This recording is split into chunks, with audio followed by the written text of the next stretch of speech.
Okay, so here is my first YouTube video for this channel. Don't mind the horrible video quality. I will be getting a new camera. The purpose of this channel is to show young people that you can build a business for very, very, very little money, and that nobody has a true, genuine excuse of why they cannot become successful. If you were born in North America or in Europe, you have zero excuses of why you are not successful. So, that being said, this is going to be a challenge to build a successful business with very, very, very little money out of pocket. So, I've been in business for about 11 years. I've made plenty of money. There's been years where I've made 500 grand profit. My first year, in about 11 years ago, I started off with $2,500. Majority of that budget was spent on renting a kiosk at one of the local malls, which was about $600, and then I spent $1,800 on inventory. At the time, that was nicotine vapes when they were first becoming a thing, and then over the course of a year, just built up, and then I ended up with a beautiful $5,000 a month rent store. And I've just been on the grind ever since. So I had a little bit of bad luck with COVID. I tried expanding with a couple $1 million. Half of it was debt, half of it was my profit. And obviously COVID destroyed everyone. So yeah, I am now back on my grind, cleared up all the issues that I had, and now it's just restructured, and now time to make money again. So I started off in this unit about 3 weeks ago. As you can see, it's not on a main floor by any means. This is a basement unit. The main floor is a commercial building, so there's a cannabis store, pizza shop, hair salon, you name it. So the rent down here is $630 after taxes. That's utilities included. After insurance, as well as internet, basic internet, it comes out to about $24 a day for me to operate a business here. Inventory wise, I decided to go with e-cigarettes again, just because it is an industry that I'm very familiar with, as well as detox drinks so that people can pass drug tests, and then just kind of your basic 420 units as well. I'm not sure if anyone's familiar, but the nicotine pouches are becoming super popular. I'm sure you guys are familiar with the brand Zyn. So obviously I'm getting into that. And so the first 3 days I was scared. It was about $100 a day in sales for the first 3 days. So I genuinely thought to myself, fuck, why didn't I just go get a job? Why did I try doing this? Same industry again. Sorry, I'm sweating. We don't have air conditioning down here. So on the fourth day, fucking boom, bam, all the way, did $560 profit. I typically try to have at least a 50% margin, so double your money on everything that you sell, unless it's a large item. Obviously, then you can lower the profit margin. But, you know, on that day, after rent and after the cost of the units, I still ended up with over $250 profit that day.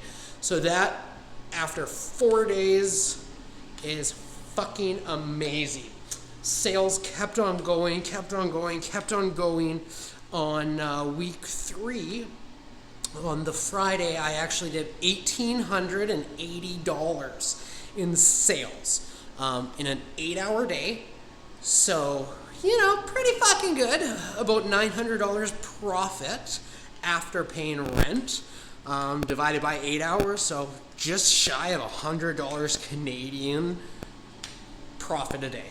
I should also mention that I am in Canada, so all of these money comparisons are in Canadian dollars, which is typically American is about 1.33, give or take, depends on the day. So yeah, fucking amazing for 2 weeks into it. That I don't even have a sign upstairs yet. So obviously once I get a sign up there, it'll go a lot better. The reason why I was able to do sales fairly quick was because I have been in this industry for, over a decade. So I have about a pretty large social media following on my business page, about 11,000 followers between the two of them. So yeah, just made a handful of posts on the social media accounts, and off to the fucking races we went. Sadly, about 10 days ago, my landlord came and handed me this letter. Maybe I'll post a picture of it just so you guys can read it. And basically I had 10 days to rectify the issue, and it basically came down to that there was a vape shop on the main floor that's still paying rent till the end of this month, so the June 31st. Funny story is I started in this basement 11 years ago as a vape shop, and I moved up top about a year into being down here, and then I sold the vape shop to them.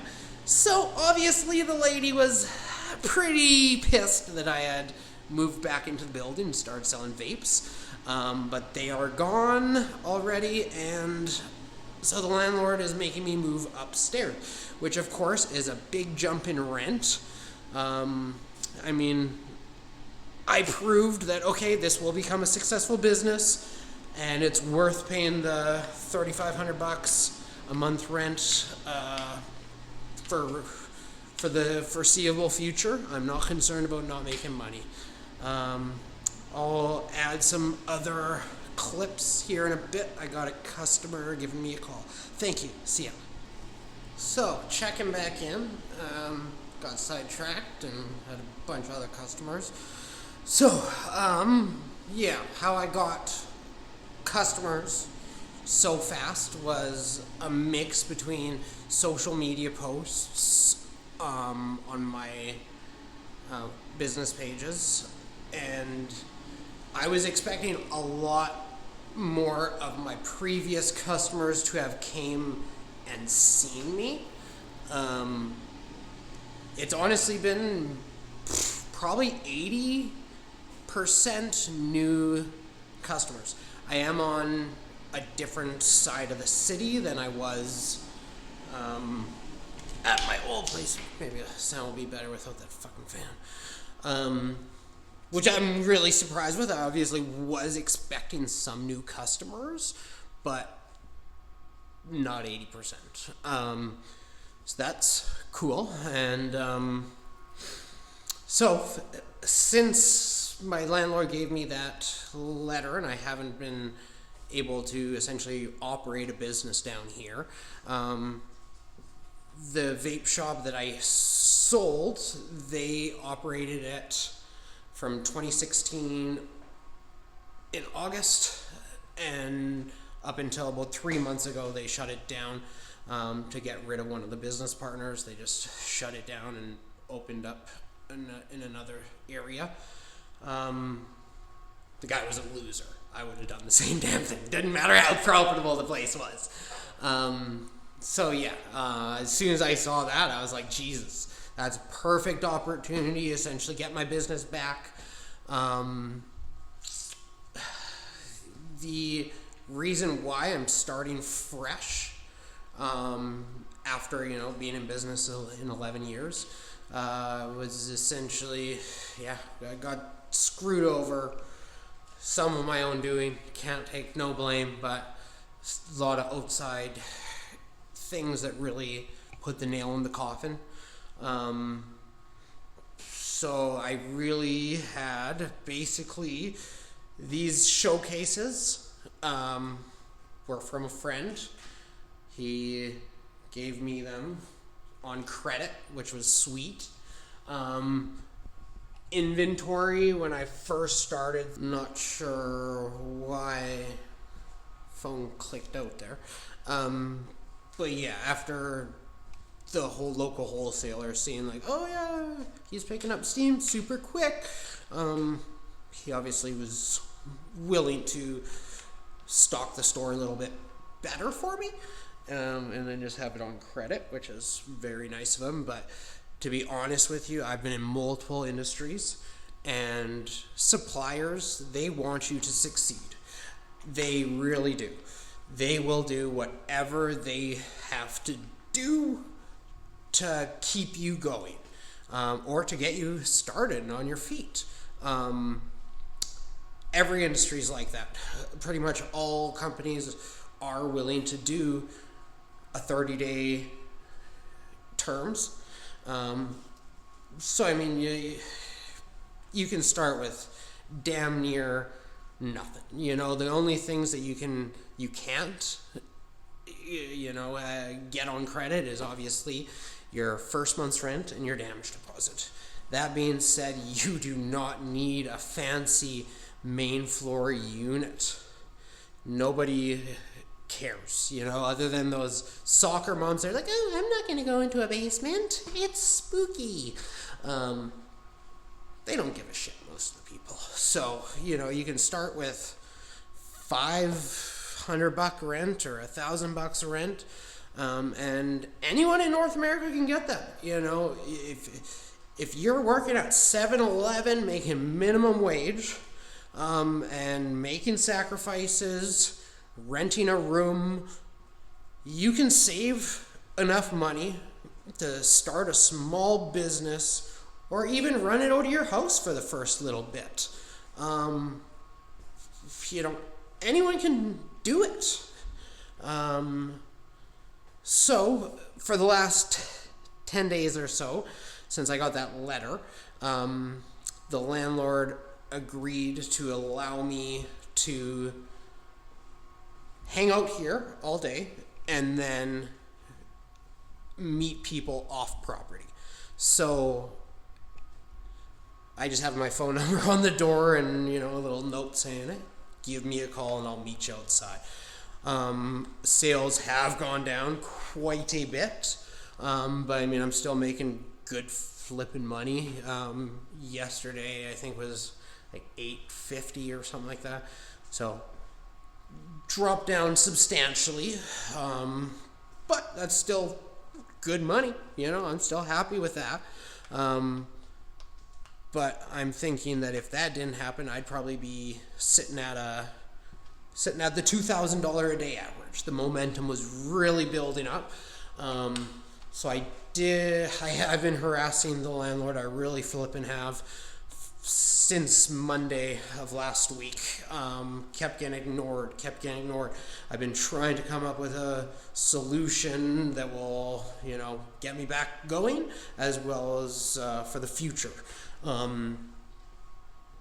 So this morning he finally got back to me after 10 days and said that I can have the unit that's on the main floor in the building beside us. So then I don't have to wait the next 30 days to operate a vape business, which is the main goal. And then I can get back to expanding again. Yeah, I wasn't expecting that type of a curveball thrown at me, let alone in the first month of being in business, but it's a roller coaster ride. Being a business owner, you have extreme highs and then you will have extreme lows. the highs are freaking awesome. You know, you get to travel the world, take care of not only your family but everyone you need to, and yeah, so it's a roller coaster ride, but it's fun. I'm sure some of you guys have noticed that, wow, that guy's shitty at painting. But once I got this letter, obviously I'm not going to continue putting money into making the place look nicer. So is what it is. You know, the floor looked like absolute shit. It was just, you could tell they ripped the carpet up. It was all glue. So I bought some like garage epoxy paint stuff. And it actually looks pretty nice. And then I painted the walls red and black.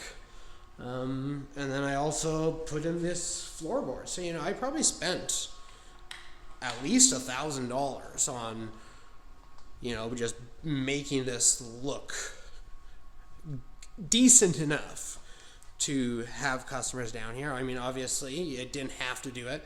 At my original first store in this basement down the hall, the walls were purple. The carpet was disgusting. You know, literally just got the keys and started going. So I really wish I could pull up some pictures of my first couple of weeks at my original place down here. It'd actually be a really cool memory. But yeah, I guess this is going to be the end of the video. I'm going to try giving an update every few days. I got some better equipment on the way for filming and vlogging, or whatever you want to call it. I also bought a cool little podcast studio set. My wife wants to start a podcast with her friend about magic and crystals and palm reading and that type of stuff. So, anywho, have a good day, guys. Thanks. And please like and subscribe.